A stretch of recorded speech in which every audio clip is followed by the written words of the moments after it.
Hello and welcome to the programme which brings together some of the UK's leading commentators, BBC specialists and the journalists who write, blog and broadcast from the Dateline London. This week, back to school, back to COVID, Afghanistan after America, and the Dateline panel mark your cards with the news that's worrying them. The they this week are Steve Richards, author of The Prime Ministers We Never Had, and after 30 years on the highways and byways of Westminster, he should know. Eunice Goish is a Portuguese journalist and academic, and with me in the studio is the BBC's health editor, Hugh Pym. Welcome, Hugh, and welcome to both of you as well. Good to have you with us. Now, here in the UK, COVID has quietly slipped down news programme running orders during the summer. Newspapers and website front pages have had other headlines: Olympic and Paralympic glory, and of course Afghanistan. It was Scotland's First Minister who brought us up sharp Tuesday when she told the Scottish Parliament that cases had increased there by 80% in a week. Scotland has just recorded its highest daily rate of infection since the pandemic began. Pupils returned to school in mid-August, will other parts of the UK now experience a similar rise in cases as the term begins there? Well, perhaps mindful of the anger on display in city streets in a country like Australia, UK political leaders say they don't want to lock down again. So what sort of winter awaits us here in the Northern Hemisphere? And indeed, can the global South expect some relief? Hugh, first of all, just looking at the UK, what are kind of the statistics telling us at the moment? What sort of picture is emerging about COVID now we've endured the Delta variant for quite a few months? Well, Sean, case numbers are essentially fairly flat. They're not going up dramatically or falling sharply in the UK, and that is, in a way, an outcome which is rather different from what was being predicted by government experts and scientists in July of a very sharp increase. That being said, daily cases are much higher than in August last year. Now, in Scotland, schools have gone back, as we've just noted. That has partly been the reason for the increase in cases there.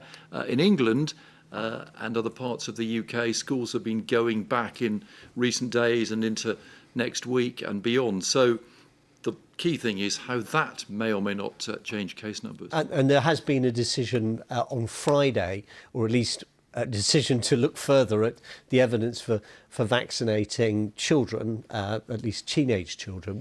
What's the thinking behind that? Well, it's a really important decision for the UK. The expert committee, the Joint Committee on Vaccination and Immunisation, independent, was asked to say what are the benefits and risks of vaccinations for 12 to 15-year-olds. And they've come up with a rather qualified conclusion, which is that the health benefits marginally outweigh the risks, but they're not going to go any further than that. In the past, they've given the thumbs up, say, to 16 and 17-year-olds and other groups before that. So the result of that is that the UK's chief medical officers will now have to draw up their guidelines for parents and families in different parts of the UK. So a rather strange outturn there, given that in the US, for example, France and Canada, they've gone ahead with injecting 12-year-olds a little while ago. So it shows that there is still quite a lively debate over whether it is a good thing to inject. And about effectiveness and stuff. I want to come back to the question of further doses for people who've been vaccinated already in a moment, because that's obviously quite a lively debate in this country and others. But Eunice Goish, let me ask you first of all about the picture in continental Europe. Have they overcome the early difficulties in terms of vaccinating their populations? Well, they have. It was a very slow start of the vaccination rollout program in Europe, and that was largely due to the lack of doses of vaccine. But that has been overcome, and the EU has already vaccinated over 70% of its population. And in some countries, for instance, Portugal has vaccinated 73% of the population has received 2 vaccines. 83% has been received one vaccine. But this contrasts heavily with a country like Bulgaria, who has vaccinated less than 20%. So it's a rather mixed picture that tells us something about different healthcare programs that have well-established or less well-established vaccination programs, and of course the whole issue about the skepticism about vaccines, the skepticisms about science.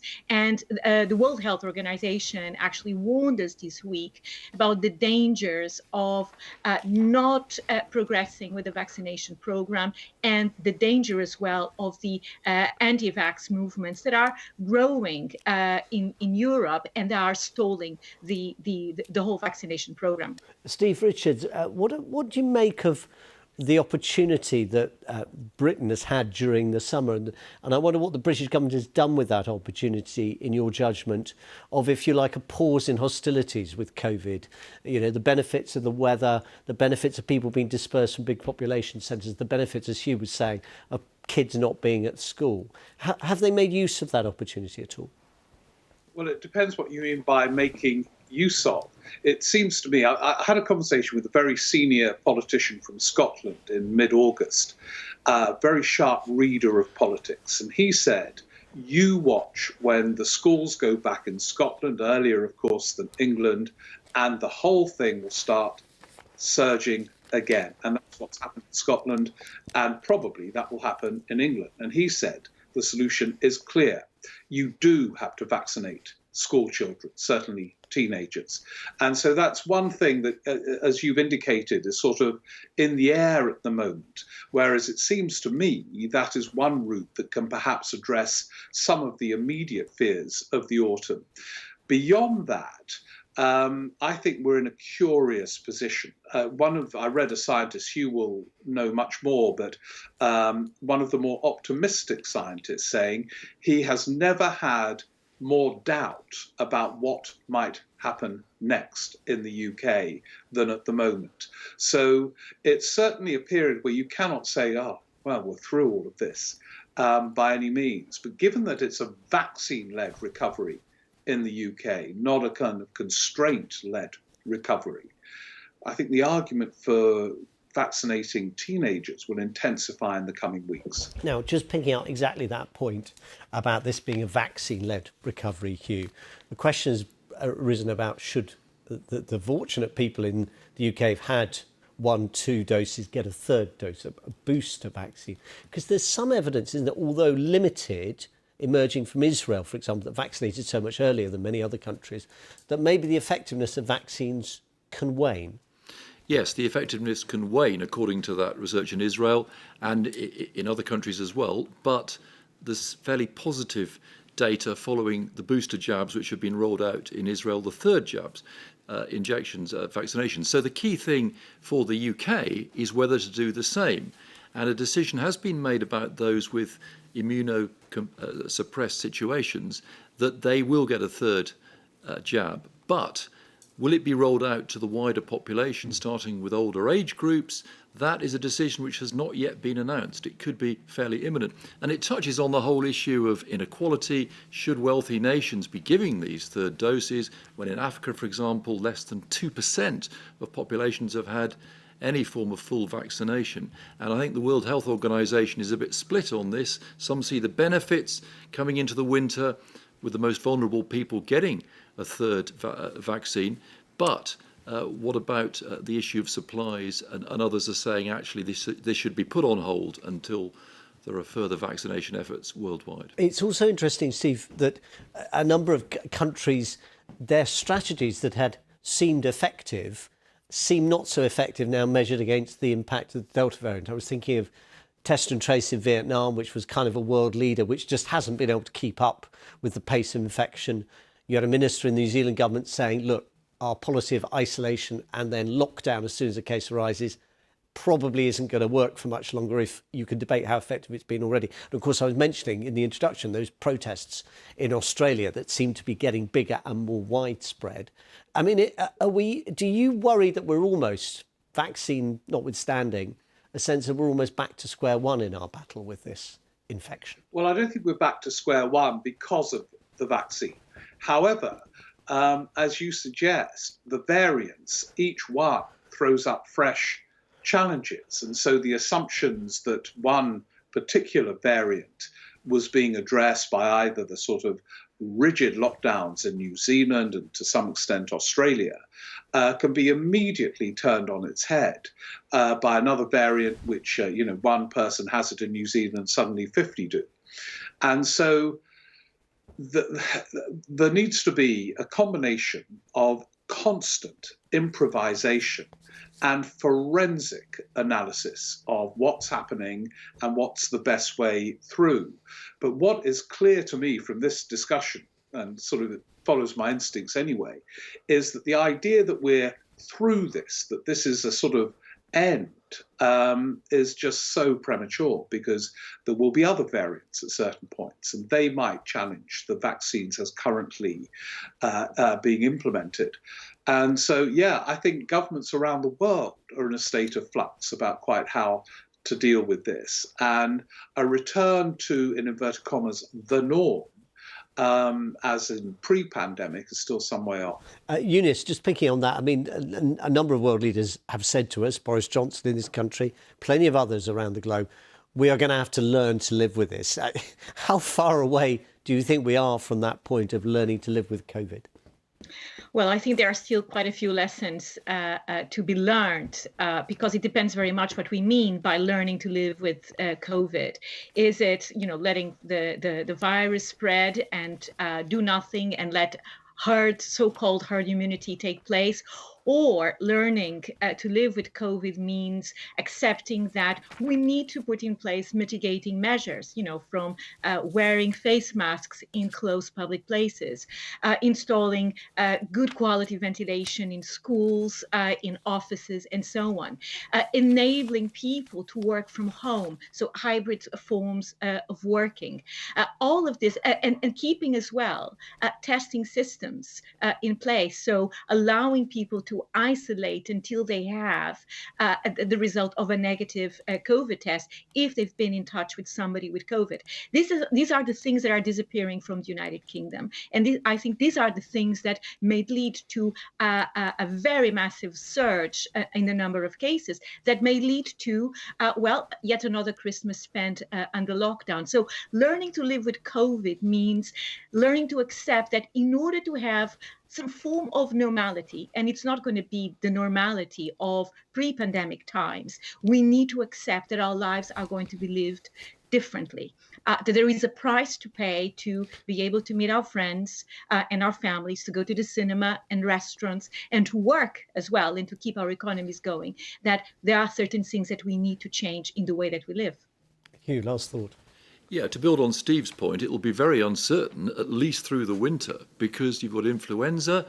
There was almost no influenza during the first few waves of a couple of waves of COVID. That means there's less immunity. You've got winter with more respiratory viruses around, and you've got more people indoors, mixing indoors. So, again, picking up on a previous point, it's so hard to predict how people will behave in the winter in crowded indoor setups. And we know that the vaccine is very, very effective, but against the Delta variant, you can be double jabbed and you can still get the virus, even if it doesn't, on balance, make you as sick as it would have done without the vaccinations. Hugh, thanks very much. Now, captured in the eerie green glow of military night vision like a ghost, not a soldier, Major General Chris Donahue climbed aboard a US Air Force C-17. For all the jeering from Joe Biden's critics, midnight Monday in Kabul didn't look like the fall of Saigon. After all, this wasn't the repudiation of a decades-long US strategy, as the end of the Vietnam War had been, but the coda to an engagement which began thousands of miles away above the streets of Manhattan, the Pentagon, and a field in Pennsylvania. That anniversary, 9/11, will be marked for the 20th time next Saturday. As Americans and others look to their grief, what awaits the people of Afghanistan? Eunice, a government different from the one that the Taliban led before it was deposed 20 years ago? Or is it really the same old ideology and the same old approach to ordinary life? Well, I think it's very early to make any assessment on the nature of the new Taliban regime. Are they really different? Are they new? They've been very busy on a very massive and to a certain extent successful PR campaign, trying to convince the West that they are more modern. You know, they like drinking cappuccinos they would like to have cafes serving cappuccinos in Kabul. They're very good at using social media. They are not going to crack down on people watching televisions and so on. So they are trying to show that they are more humane, more westernized, and so on. But there are also signs that, the old Taliban are there. It's still a regime that does not like women. Women have been told not to come back to work, especially those working as judges, mayors, in journalism, and so on. So I think it remains very much to be seen. But perhaps more important than with the new regime, is the new Taliban different from the old Taliban? Perhaps what this new Taliban will have to adjust to is to a new Afghanistan, because we have a whole generation of Afghans who were born and they are, and since 2001, they are adults. They have different values. They have different expectations as well. And it will be their reaction to the new regime that I think is going to shape what the Taliban will try to impose in the society. Because it will be, and there's already some signs that this younger generation is not ready to give up so easily on the freedoms, on the opportunities they had in the last 20 years, and they are ready to fight for them. Now, how hard will the Taliban crack down on these protests? We do not know. Early days, but I think it's going to be the relationship between, in one hand, the Taliban regime and the Afghan population that is going to shape the future Afghan government. Yeah, Steve, I think that quote that Eunice was mentioning there was along the lines of women stay away from work until we've educated our fighters to respect women. I wonder if that is all part of the PR that Eunice was referring to. I mean, the leadership spoke to some of the kind of the old old guard of the regime that had departed, including President Karzai. We had envoys sent to Ahmed Massoud in the Panjshir Valley, where the strongest anti-Taliban movement, although fighting has begun again there. Was it all just show? Well, I personally am not qualified to make that judgment. I've been, and I don't know the current makeup of the Taliban. But the other day in a public event, I interviewed Jonathan Powell, Tony Blair's chief of staff in Number 10, who was, of course, there when Britain was part of the 2001 autumnal invasion of Afghanistan, and who since leaving office has worked very closely with all kinds of people in Afghanistan and continues to do so. And he told me that it is absolutely the case that there is an expedient wing in the Taliban leadership, and that is not for show, that like all political forces, there are great internal divisions. And he was saying, and I repeat this with a kind of approval, if you like, because he's an authority and I'm not, that there is a responsibility to engage. He thinks it was a big mistake not to engage with the Taliban in 2001, actually, to engage with the Taliban and try and really engage with what he sees is the pragmatic wing. Clearly, there are others who are wholly unreconstructed in recent decades, but there is this possibility of an engagement with some. And I repeat this because he's an authority and I'm not. Which is very candid of you. Hugh, as health editor, I'm hardly going to expect you to be an authority on the ideology or philosophy of the Taliban leadership. But let's deal with a practical question. This emigre community who have arrived in the UK and many other countries around the world, many of those people are highly qualified professionals. And in the case of the British NHS, they're doctors and nurses and others. Are there many practical hurdles that would stop people with those kinds of qualifications actually practicing here and indeed in other Western countries? Well, I'm glad you asked me that, Sean, not further developments on politics in Afghanistan. I defer to our two colleagues on that. I think, yes, it would be hugely valuable to the NHS, which for decades, really almost since it was founded, has needed doctors, nurses and other staff from other parts of the world, and they've greatly enriched the NHS and provided great service and skills. The General Medical Council, the main regulator, has to look at the qualifications and verify that they are suitable and that the qualifications match up what's required in the UK.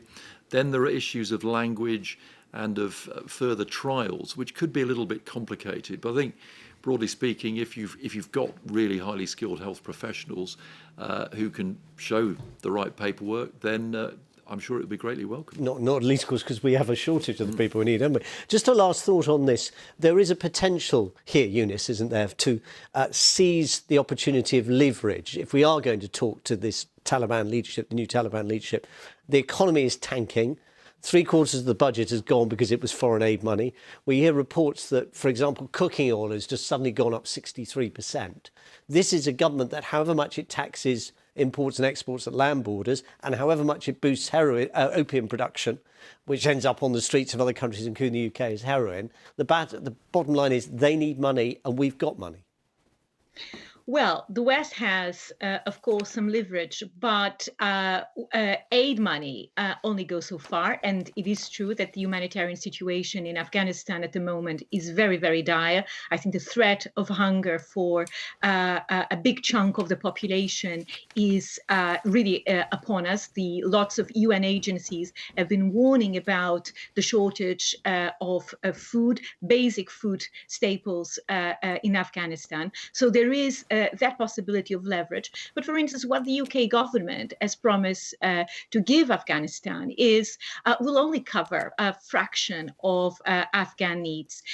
So the question of leverage can be used. Then we also have UN agencies will not be leveraging. They will essentially be meeting their responsibilities as aid agencies.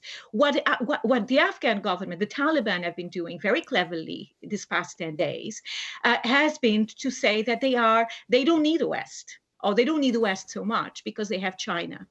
And that China is essentially with open arms, open to open their checkbooks and offer contracts to do all sorts of things from mineral exploitation to keep their tax systems working and so on. And there is a little bit of game playing. But I think in the end, the future of Afghanistan will very much depend on how important Afghanistan will be in world politics. And I think Western countries and in the way that international politics work, Afghanistan is not extremely important. And this is essentially the drama of Afghanistan.